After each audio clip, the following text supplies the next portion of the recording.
Bismillahirrahmanirrahim. Assalamualaikum warahmatullahi wabarakatuh. Alhamdulillahi ala ihsanihi wa syukru lahu ala taufiqihi wa amtinanihi.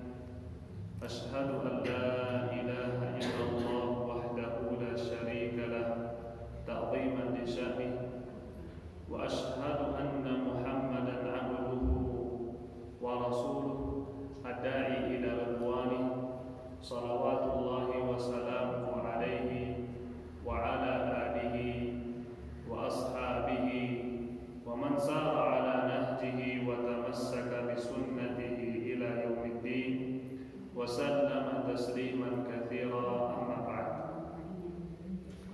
Jamaah kaum muslimin dan kaum muslimat, Bapak dan Ibu yang dirahmati dan dimuliakan oleh Allah Subhanahu wa taala. Yang pertama,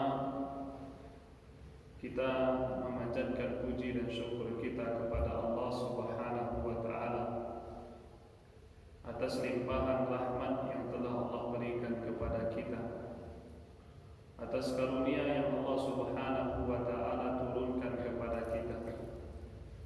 Sampai saat ini Allah Subhanahu wa taala masih memberikan kepada kita kesempatan-kesempatan untuk senantiasa mendekatkan diri kita kepada Allah. Allah mudahkan untuk kita jalan-jalan kebaikan, sehingga Allah Subhanahu wa taala kembali mempertemukan kita dalam keadaan yang baik, dengan tujuan yang baik, dengan niat yang baik. Mudah-mudahan apa yang kita lakukan hari ini akan dibalas oleh Allah Subhanahu wa taala nantinya di akhirat kelak, dan menjadikan sebab kita dipertemukan kembali, dikumpulkan kembali oleh Allah Subhanahu wa taala di sisinya. Kaum muslimin dan kaum muslimat, Bapak dan Ibu yang dirahmati dan dimuliakan oleh Allah Subhanahu wa taala. Setelah 2 kali pertemuan kita libur, kita melanjutkan kembali pelajaran kita tentang hadis-hadis An-Nabi alaihi salatu wassalam tentang perkara Islam. Hadis yang kita bahas hari ini adalah hadis ke-8 dari sebuah tulisan yang ditulis oleh Al-Imam An-Nawawi rahimahullah, yang berjudul Arba'in An-Nawawiyah. Hadis yang sebelumnya kita pelajari tentang agama adalah sebuah nasihat,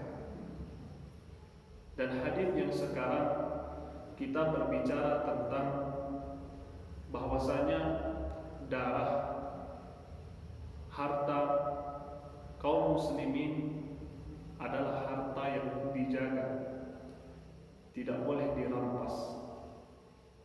Saudara kita dari kaum muslimin tidak boleh ditumpahkan darahnya. Setetes saja darah dilarang oleh Allah Subhanahu wa taala. Kita sesama muslim diperintahkan oleh Allah untuk menjaga agar tidak sambil mengambil harta-harta saudaranya. Maka banyak sekali syariat-syariat yang Allah turunkan untuk menjaga darah kaum muslimin. Di antaranya Allah Subhanahu wa taala mensyariatkan untuk kita qisas. Apa itu qisas? Hukuman untuk membalas perbuatan orang yang melakukan kejahatan. Contoh, Muhammad atau si fulan, beliau mencederai temannya sampai memutarkan matanya. Maka di dalam Islam ada yang namanya qisas. Hakim, pemerintah yang telah Allah Subhanahu wa taala berikan mereka kekuasaan, mereka yang berhak untuk menegakkan hukum qisas dan membalas yang semisal. Misalnya si A, beliau membunuh si B. Setelah diadili di pengadilan, hakim memutuskan untuk ditegakkan qisas, maka si B wajib diqisas. Maka Allah Subhanahu wa ta'ala meletakkan hukum ini tujuannya menjaga darah kaum muslimin. Dan semisal syariat qisas bukanlah syariat yang kejam, akan tetapi syariat yang penuh rahmat dan kasih sayang kepada seluruh umat. Bapak dan Ibu, bayangkan Ibu, kalau seandainya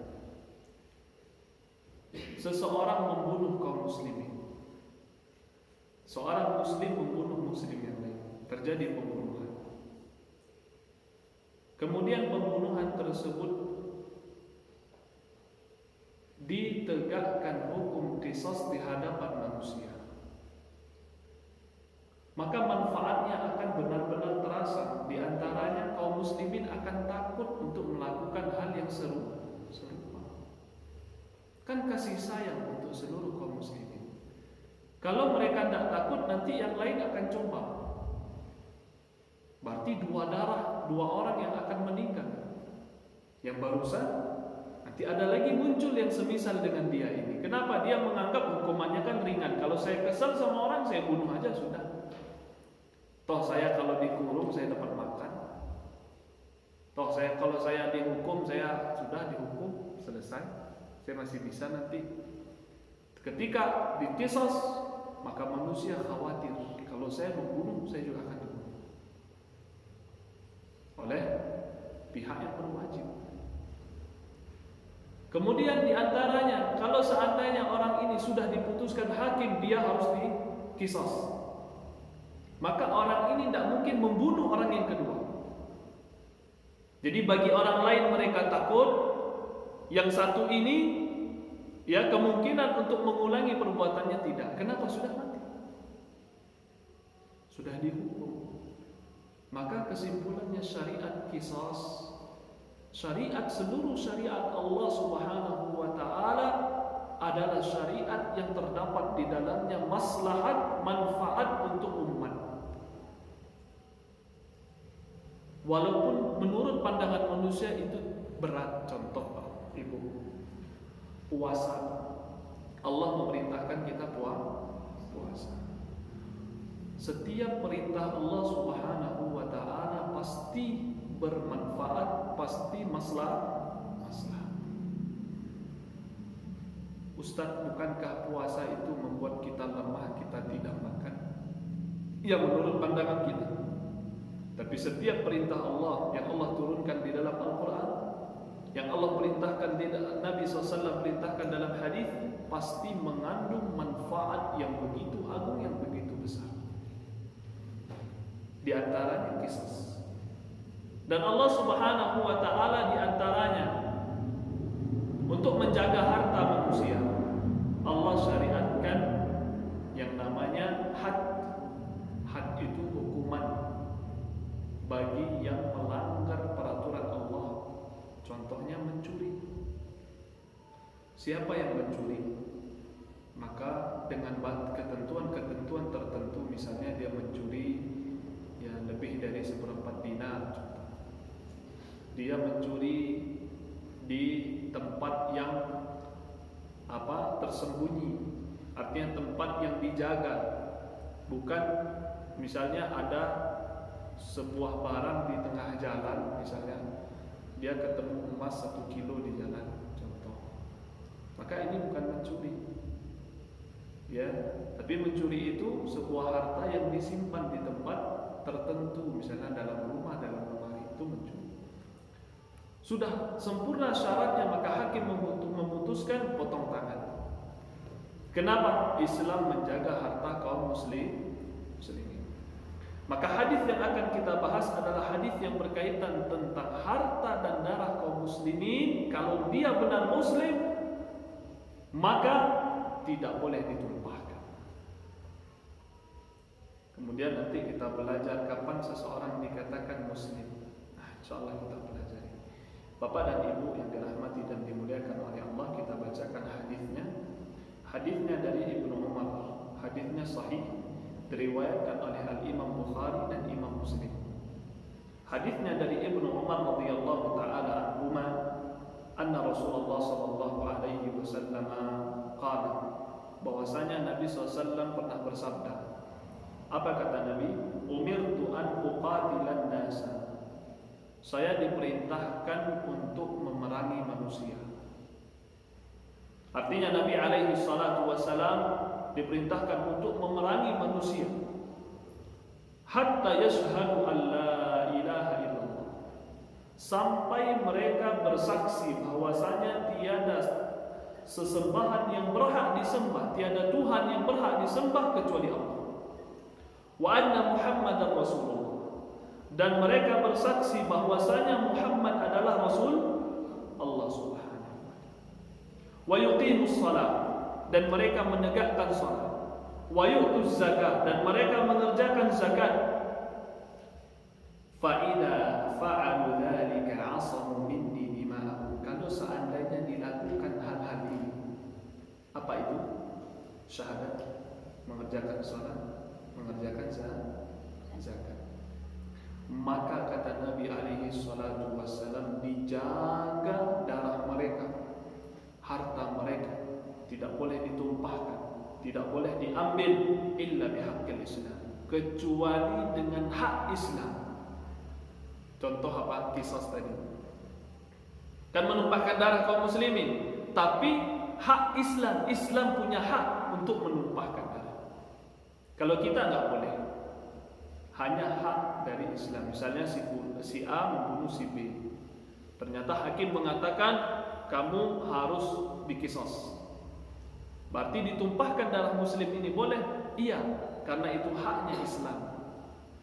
Kemudian wahisabuhum 'ala Allah, dan hisabnya itu ada pada Allah Subhanahu wa taala. Maksudnya apa? Nanti kita pelajari di akhir bahwa Bapak dan Ibu, kita hanya menghukumi manusia secara kasat mata saja. Kita tidak tahu isi hati manusia. Kalau dia sudah bersyahadat, dia sudah sholat, dia sudah zakat, sudah dia muslim. Bahkan nanti kita sebutkan tentang sebuah kisah, ya, sahabat yang sangat masyhur, yang tak asing di telinga kita. Ternyata ada seorang kafir musyrik di dalam medan perang. Ketika dia tersudut, dia hendak dibunuh, sudah tidak ada lagi jalan keluar, dia bersyahadat. Hanya bersyahadat saja. Kemudian kata sahabat ini, kamu bersyahadat untuk melindungi dirimu. Akhirnya Nabi alaihi salatu wassalam marah kepada beliau, sahabat tadi yang membunuh beliau. Kemudian mengatakan dan menyesal, mengatakan bahwa seandainya Nabi marah sebelum saya masuk Islam. Artinya kalau belum masuk Islam otomatis dimaklumi, tapi sudah masuk Islam, maka Nabi benar-benar marah. Kenapa?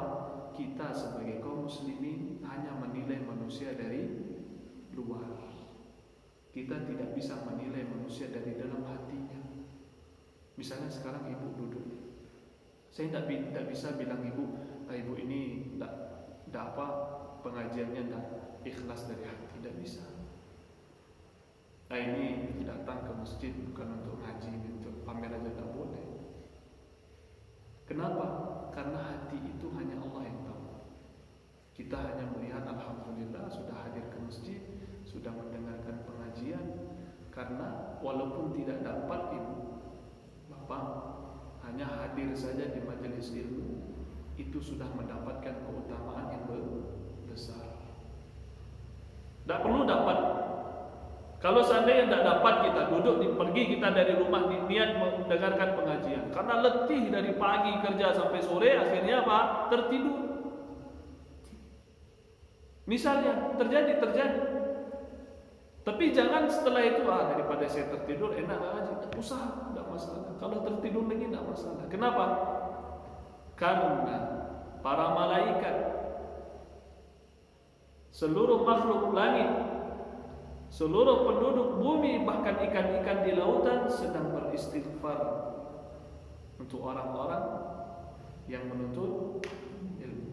Bahkan di dalam hadis yang sahih, Nabi alaihi salatu wasallam mengabarkan bahwasanya ketika malaikat melapor kepada Allah Subhanahu wa taala tentang sekelompok manusia yang duduk bersama mengingat Allah Subhanahu wa taala. Kemudian malaikat mengatakan, "Ya Allah, ada satu orang numpang lewat. Kemudian dia mampir duduk ikut." Kata Allah Subhanahu wa taala, "Ampuni dosanya." Ampuni dong. Tidak sengaja dia lewat duduk ikut duduk mengingat Allah Subhanahu wa taala, maka diampuni dosanya oleh Allah Subhanahu wa taala. Maka Bapak dan Ibu yang dirahmati dan dimuliakan oleh Allah Subhanahu wa taala, di sini Nabi SAW mengatakan hisabuhum 'ala Allah. Untuk menilai hati seseorang itu nanti di sisi Allah Subhanahu wa taala. Kalau dia sudah bersyahadat, sudah salat, sudah zakat, dijaga hartanya, kemudian dijaga darahnya. Kaum muslimin dan kaum muslimat, Bapak dan Ibu yang dirahmati dan dimuliakan oleh Allah Subhanahu wa taala. Hadis ini Nabi sallallahu alaihi wasallam mengatakan bahwa kita diperintahkan untuk menjaga harta kaum muslimin, menjaga darah kaum muslimin ketika mereka bersyahadat la ilaha illallah. Dan kita semua meyakini bahwa seorang muslim diakui muslim kalau dia bersyahadat la ilaha illallah Muhammad Rasul, berarti dia sudah muslim. Kemudian di dalam satu hadis Nabi sallallahu alaihi wasallam, ternyata hadis ini ada kisah yang lain diriwayatkan oleh Al-Imam Muslim dari Abi Hurairah. Beliau berkata, "Lamma tuwfiya Rasulullah sallallahu alaihi wasallam." Ketika Nabi sallallahu alaihi wasallam wafat. Artinya Bapak dan Ibu, Nabi SAW wafat, tidak ada lagi. Berarti wahyu sudah selesai. Al-Quran sudah turun, hadis-hadis Nabi sudah selesai, tidak ada lagi syariat baru. Kemudian wastukhlifa Abu Bakr ba'dahu. Kemudian yang jadi pemimpin kaum muslimin setelah itu siapa? Siapa? Setelah Nabi siapa? Abu Bakar. Yani Nabi alaihi salatu wassalam sudah meninggal. Datanglah Abu Bakar ditunjuk oleh Nabi alaihi salatu wassalam. Ya, secara tidak langsung dia telah menjadi khalifah, pemimpin untuk seluruh kaum muslimin. Artinya menjadi waliul amr, pemimpinnya. Berarti rakyatnya harus patuh kepada Abu Bakar As-Siddiq radhiyallahu taala an. Kemudian kata Abu Hurairah radhiyallahu anhu, "Wa kafara man kafara min al-'arab." Ternyata setelah wafatnya Nabi, masuk ke zaman Abu Bakar As-Siddiq radhiyallahu taala anhu, banyak orang-orang munafik yang ternyata mereka keluar dari Islam. Di zaman Nabi enggak berani. Mulai masuk di zamannya Abu Bakar As-Siddiq, mereka mulai menampakkan taringnya kembali keluar dari Islam. Wa qala Umar bin Khattab li Abi Bakar. Umar bin Khattab radhiyallahu taala anhu berkata ke Abu Bakar, jadi di zamannya Abu Bakar banyak manusia tidak menunaikan zakat, tapi diperangi oleh Abu Bakar. Protes Umar. Itu maksudnya sebagian manusia itu keluar dari Islam. Kemudian Umar bin Khattab berkata ke Abu Bakar, "Wahai Abu Bakar, kaifa tuqatilun nas?" Kenapa engkau membunuh manusia, memerangi manusia, bukan membunuh, memerangi manusia? Wa qad qala Rasulullah, bukankah Rasul dahulu pernah berwasiat kepada kita, "Umirtu an uqatilan nas." Aku mendengar Nabi SAW diperintahkan untuk memerangi manusia hatta yaqulu la ilaha illallah, sampai mereka mengatakan la ilaha illallah. Kalau di hadis yang kita baca tadi ada mengerjakan salat, menunaikan zakat. Berarti Umar bin Khattab mendengar riwayat yang lain. Jadi hadis itu Bapak dan Ibu banyak riwayat, banyak versi. Misal sekarang saya sampaikan ke ibu, minggu depan insya Allah kita libur pengajian karena saya seperti ini, saya ada kerjaan ini, saya sampaikan. Ada misalnya ada 8 orang. Nanti ibu sampaikan ke orang kampung. Ternyata cara penyampaian ibu berbeda-beda. Mungkin karena ibu kurang konsentrasi, ada yang ditambahkan 2 kata, ada yang dikurangi 2 kata. Faham? Maka berubahlah berbedalah riwayat A sama riwayat B. Mungkin Umar bin Khattab radhiyallahu anhu, beliau mendengarkan riwayat hanya mengatakan la ilaha illallah. Sedangkan siapa? Hadis yang kita bacakan tadi ada mengerjakan salat, menunaikan zakat. Kata Umar bin Khattab, sampai mereka mengatakan la ilaha illallah. Faman qala la ilaha illallah, kata Nabi, siapa yang mengatakan la ilaha illallah, faqad asama minni malahu wa nafsahu illa bihaqqi. Siapa yang telah mengatakan la ilaha illallah, maka dijaga hartanya, dijaga darahnya, jiwanya, tidak boleh dibunuh kecuali dengan hak. Dan hisabnya nanti di sisi Allah Subhanahu wa ta'ala. Jadi Umar protes Abu Bakar, kenapa dibunuh orang yang menunaikan zakat? Diperangi orang yang menunaikan zakat. Padahal Nabi sudah sampaikan, cukup mengatakan la ilaha illallah sudah selesai. Maka pendapat yang tepat bahwa ketika seseorang sudah bersyahadat, dia masuk ke dalam ajaran agama Islam. Ajaran agama Islam. Tapi kenapa di dalam hadis yang kita bacakan tadi, orang yang tak salat, orang yang tak zakat diperangi oleh Abu Bakar? Kenapa? Abu Bakar jawab. Tapi perlu kita ingat, masuk ke dalam Islam cukup syahadat asyhadu an la ilaha illallah wa asyhadu anna Muhammadar Rasulullah, masuk Islam. Tidak ada yang lain, mudah masuk Islam itu mudah. Tidak ada ritualnya, tidak ada masuk syahadat saja sudah selesai. Jadi, kemudian kata Abu Bakar, faqala Abu Bakar, berkata Abu Bakar, wallahi, demi Allah wahai Umar, la uqatilanna man farraqa baina as-salati waz-zakah. Saya akan memerangi orang-orang yang membedakan antara salat dan zakat. Saya akan memerangi orang-orang yang membedakan salat sama zakat. Sekarang Abu Bakar memerangi orang yang tidak menunaikan zakat. Berarti orang yang tidak salat berarti diperangi pula oleh Abu Bakar As-Siddiq. Kenapa? Salat sama zakat di dalam Al-Quran disebutkan secara bersama. Wa aqimus shalah wa atuz zakat. Maka kata Abu Bakar, siapapun yang membedakan antara solat dan zakat, dia zakat tapi tidak solat, di zaman Abu Bakar diperangi. Ya, ini keputusan pemimpin, penguasa. Ya, nanti jangan ibu pulang cari orang tak solat ibu perangi, nggak boleh.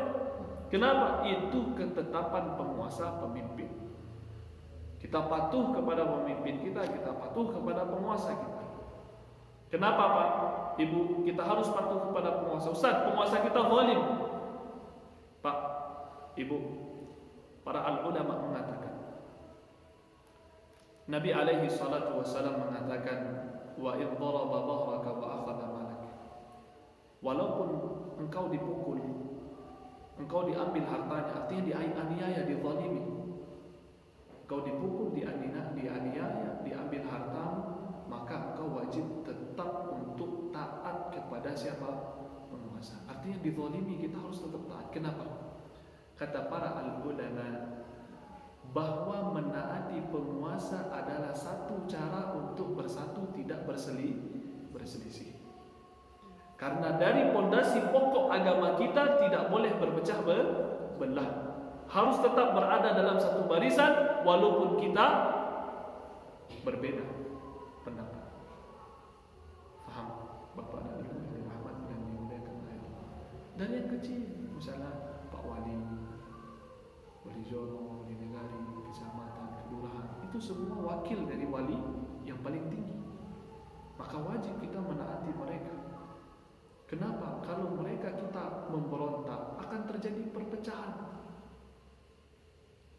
Bayangkan Bapak dan Ibu, lihat di negeri-negeri Arab, Palestina, Irak, Libya. Kalau bapak ibu cari di internet, anak-anak di sana disebabkan mereka berselisih dengan penguasa mereka tidak mendapatkan pendidikan. Kenapa? Sudah sibuk perang, negara hancur. Tapi kalau cuma hanya zalim, mengambil harta rakyat, kita tidak perlu pusing, Pak. Di akhirat ada Allah. Mereka akan bertanggung jawab di hadapan Allah Subhanahu wa ta'ala. Kenapa kita pusing? Ya pahala untuk kita. Kalau memang kita dizalim, tapi yang kita jaga adalah keamanan negeri kita, bangsa kita. Kita bisa hidup dengan aman, tentram, anak-anak bisa sekolah, kita bisa sholat 5 waktu. Itu yang kita butuhkan. Maka Bapak dan Ibu Abu Bakar radhiyallahu taala anhu memutuskan bahwa siapa yang tak sholat, siapa yang tak zakat, maka dia diperangi. Kemudian kata Abu Bakar As-Siddiq, fa inna zakata haqqul mal. Bahwasanya zakat ini, kenapa saya perangi orang yang tidak bayar zakat? Karena zakat ini adalah haknya Allah. Di dalam hadis tadi kita sebutkan, tidak boleh kita menumpahkan darah kaum muslimin, tidak boleh kita mengambil harta kaum muslimin kecuali dengan haknya Islam. Zakat itu adalah haknya Islam.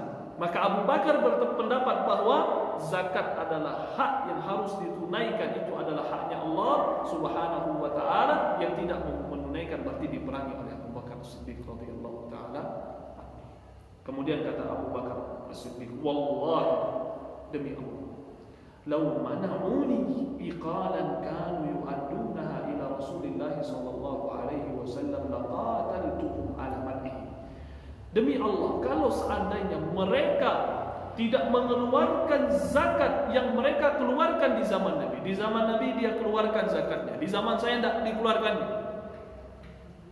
Maka kata Abu Bakar, saya akan perangi mereka kalau tidak menunaikan zakat. Maka ketika mendengar jawaban Abu Bakar tadi, bapak dan ibu, Umar bin Khattab beliau mengatakan, "Wallahi, demi Allah," kata Umar bin Khattab, "ma huwa illa an ra'aitu Allah azza wa jalla qad syaraha sadra Abi Bakr lil qital fa araftu annahu haq."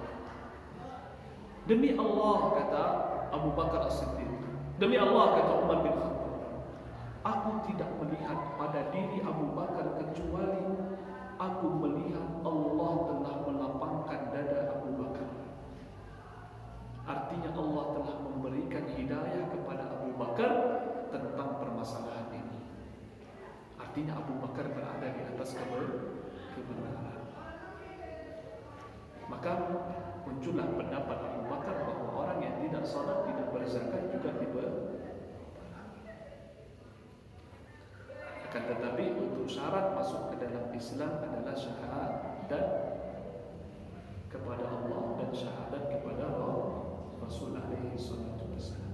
Kemudian Bapak dan Ibu yang dirahmati dan dimuliakan oleh Allah Subhanahu wa taala, yang perlu kita ketahui, berkata Al-Imam Ibnu Rajab Al-Hambali rahimahullah dan Ibnu Hajar Al-Asqalani rahimahullah, beliau mengatakan, wa fil qissati, di dalam kisah ini, dalilun ala anna sunnata qad takhfa atau qad takhfi ala ba'di akabir sahabat, bahwasanya sunnah qad takhfa, terkadang hadis-hadis Nabi itu terkadang tidak diketahui oleh sebagian para sahabat. Seperti Umar bin Khattab tadi, dia tidak tahu riwayat yang kita bacakan di awal. Kenapa? Dia manusia. Fayutalli'u 'alaiha ahaduhum, ternyata dia diingatkan oleh orang lain. Berarti apa? Kalau seandainya seseorang ulama mereka salah, keliru, itu hal biasa. Kenapa? Terkadang mereka tidak tahu satu hadis. Misal, Pak, saya sama Muhammad, saya tinggal di Indonesia, Muhammad tinggal di Afrika. Saya tahu satu hadis, Muhammad dia tidak tahu hadis itu. Kemudian Muhammad mengatakan hukumnya halal, saya mengatakan hukumnya haram. Beda pendapat? Beda. Beda pendapatnya. Sebabnya apa? Saya tahu hadis, Muhammad tidak tahu hadis. Kenapa kita hidup di negeri yang jauh? Itulah yang terjadi. Kenapa kok terjadi di Islam ini perbedaan pendapat? Banyak faktor. Imam Syafi'i terkadang dia tahu hadis, Imam Abu Hanifah dia tidak tahu hadis. Kenapa pendapatnya Imam Abu Hanifah kok selalu sering menyelisihi imam-imam yang lain, ulama-ulama yang lain, seperti Imam Syafi'i, Imam Hambali, Imam Maliki? Kenapa mereka menyelisih? Apa penyebabnya? Di antaranya terkadang hadis sampai kepada mereka, tidak sampai kepada Abu Hanifah. Terkhusus Abu Hanifah. Kenapa banyak pendapat Abu Hanifah yang berbeda dengan yang lain? Karena Abu Hanifah tinggal di sebuah negeri, yang negeri tersebut banyak sekali manusia yang memalsukan hadis, dipalsukan hadisnya. Jadi Abu Hanifah khawatir, takut nanti dia ambil hadisnya, ternyata hadisnya hadis palsu. Maka dia berhukum dengan hadis yang dia miliki dan yakini bahwasanya hadis itu sahih. Maka sering Abu Hanifah contohnya nikah tanpa wali itu sah. Nikah tanpa wali sah.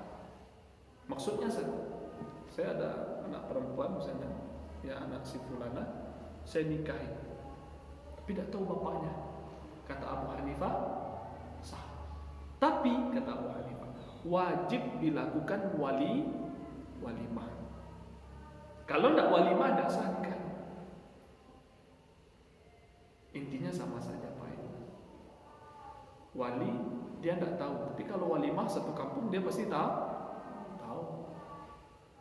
Kenapa kok beda dari imam-imam yang lain, ulama-ulama yang lain? Karena beliau khawatir menggunakan hadis. Maka itulah kasus yang terjadi pada Umar bin Khattab. Kenapa Umar bin Khattab di sini berselisih kepada Abu Bakar? Sebab pertama ada hadis yang dia tidak tahu. Ternyata diketahui oleh Umar bin Khattab. Ditahu oleh Abu Bakar As-Siddiq. Umar bin Khattab tidak tahu. Makanya Umar bin Khattab protes. Satu lagi disebabkan terkadang pemahaman hadis. Pemahaman hadis. Umar bin Khattab dia tidak tahu bahwasanya boleh memerangi manusia kalau seandainya berkaitan dengan haknya Islam. Zakat dan salat itu haknya Islam. Umar bin Khattab tidak terfikir sampai ke sana. Ternyata Abu Bakar tahu, sadar dia. Maka daya nalar seseorang berpengaruh dengan perbedaan pendapat. Apa kewajiban kita Bapak dan Ibu kalau ada yang berbeda-beda? Satu kewajiban kita, kalau ada pendapat yang dekat kepada Al-Quran dan Sunnah, maka itu yang diambil. Pendapat yang mendekati Al-Quran dan Sunnah dengan pemahaman para sahabat. 3. Jadi kita itu harus kembali kepada Al-Quran dan Sunnah. Jadi beda, A bilang boleh, B bilang tak boleh. Kita ambil yang mana? Yang dekat kepada Al-Quran dan Sunnah dengan pemahaman para sahabat. Jadi Al-Quran Sunnah ini diikat dengan pemahaman para sahabat. Kenapa harus sahabat Ustaz? Karena sahabat adalah generasi manusia yang langsung berguru dengan Rasul. Keseharian mereka dilihat oleh Rasul. Kalau mereka salah langsung ditegur oleh Rasul. Kalau mereka keliru langsung dinasehati oleh Rasul. Kalau seandainya mereka salah langsung turun ayat Al-Quran. Maka mereka dibimbing oleh Allah Subhanahu wa ta'ala dan Rasulnya. Maka Al-Quran dan Sunnah ini diikat oleh pemahaman para sahabat. Jadi Bapak dan Ibu, Al-Quran dan Sunnah itu tidak bisa difahami dengan pemahaman kita, harus dengan pemahaman para sahabat. Kalau ada ulama berselisih antara A, B, dan C, kita lihat ayat Al-Qurannya ini apa, hadisnya ini apa. Yang ini ayat Al-Qurannya apa, hadisnya apa. Ini Al-Qur'annya apa? Hadisnya apa? Kemudian kita lihat sahabatnya. Apa kata sahabat tentang ayat Quran ini? Apa kata sahabat tentang hadis ini? Ini apa? Yang ini apa kata sahabat? Dan kita bisa simpulkan bahwa pendapat yang lebih dekat kepada Al-Quran dan Sunnah yang pendapat ini. Maka kita ambil. Maka itu solusinya ketika kita melihat kok terjadi perbedaan yang banyak. Mudah-mudahan Allah Subhanahu wa taala membukakan hati kita supaya kita mudah untuk memahami Al-Quran dan Sunnah Nabi sallallahu alaihi wasallam.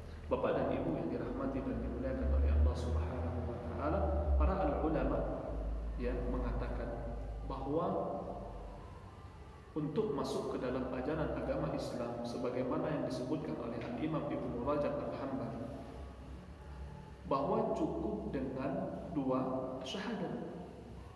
Cukup dengan 2 syahadat. Adapun salat dan zakat itu setelah apa? Syahadat. Kalau dia sudah syahadat berarti sudah muslim, dijaga darahnya, dijaga pula hartanya. Berarti pertama kali yang dia lakukan adalah syahadat. Sebagaimana hadis Nabi sallallahu alaihi wasallam ketika Nabi sallallahu alaihi wasallam mengutus Mu'adz bin Jabal ke Yaman. Wahai Mu'adz, engkau akan pergi ke Yaman dan engkau akan menemui ahli kitab. Fa awwalu ma tad'uuhu, dan pertama kali yang engkau dakwahkan, engkau ajarkan adalah an tashhadu an la ilaha illallah. Mereka bersyahadat bahwasanya tiada Tuhan yang berhak disembah kecuali Allah, wa anna Muhammad Rasulullah, dan Rasul Muhammad adalah Rasulullah. Itu pertama. Kalau seandainya sudah mereka kerjakan apa yang kau lakukan, yang engkau lakukan adalah mengajarkan mereka salat. Kalau sudah dikerjakan salat, engkau kasih tahu mereka tentang zakat. Maka yang pertama kali memasukkan orang ke dalam agama Islam adalah syahadat. Bapak dan Ibu yang dirahmati dan dimuliakan oleh Allah Subhanahu wa taala. Bahkan Pak dan Ibu, di dalam riwayat hadis Nabi sallallahu alaihi wasallam, seperti kisah yang kita sebutkan tentang Usama, beliau membunuh seorang kafir yang sudah masuk bersyahadat, ternyata dibunuhnya. Saya tidak percaya kamu ini bersyahadat karena takut dengan pedang saya, dibunuh. Akhirnya Nabi SAW marah dan beliau menyesal. Di dalam hadis yang lain bahkan ada beberapa sahabat ketika masuk Islam memberikan syarat, tapi syaratnya sebuah maksiat, tapi diterima oleh Nabi SAW. Sebagaimana riwayat Imam Ahmad, hadisnya hadis yang sahih dari Jabir. Beliau berkata, ishtaratat Thaqifun ala Rasulillah sallallahu alaihi wasallam. Sebuah kabilah mereka memberi syarat, kami akan masuk Islam, tapi punya syarat wahai Rasul. Apa syaratnya kata Rasul? Yang pertama, Allah shadaqata 'alaiha wa la jihad. Kami tidak mau sedekah, kami tidak mau jihad. Kemudian Rasulullah SAW bersabda, sayusaddaquna wa yujahidu. Tidak apa-apa masuk Islam, tapi nanti mereka akan sedekah sendiri, akan jihad sendiri. Kenapa? Terkadang orang belum masuk Islam tidak tahu bagaimana besarnya pahala bersedekah, bagaimana besarnya pahala jihad. Biar aja dah masuk aja Islam. Sudah masuk Islam diajarkan ini pahala jihad, dia akan jihad sendiri.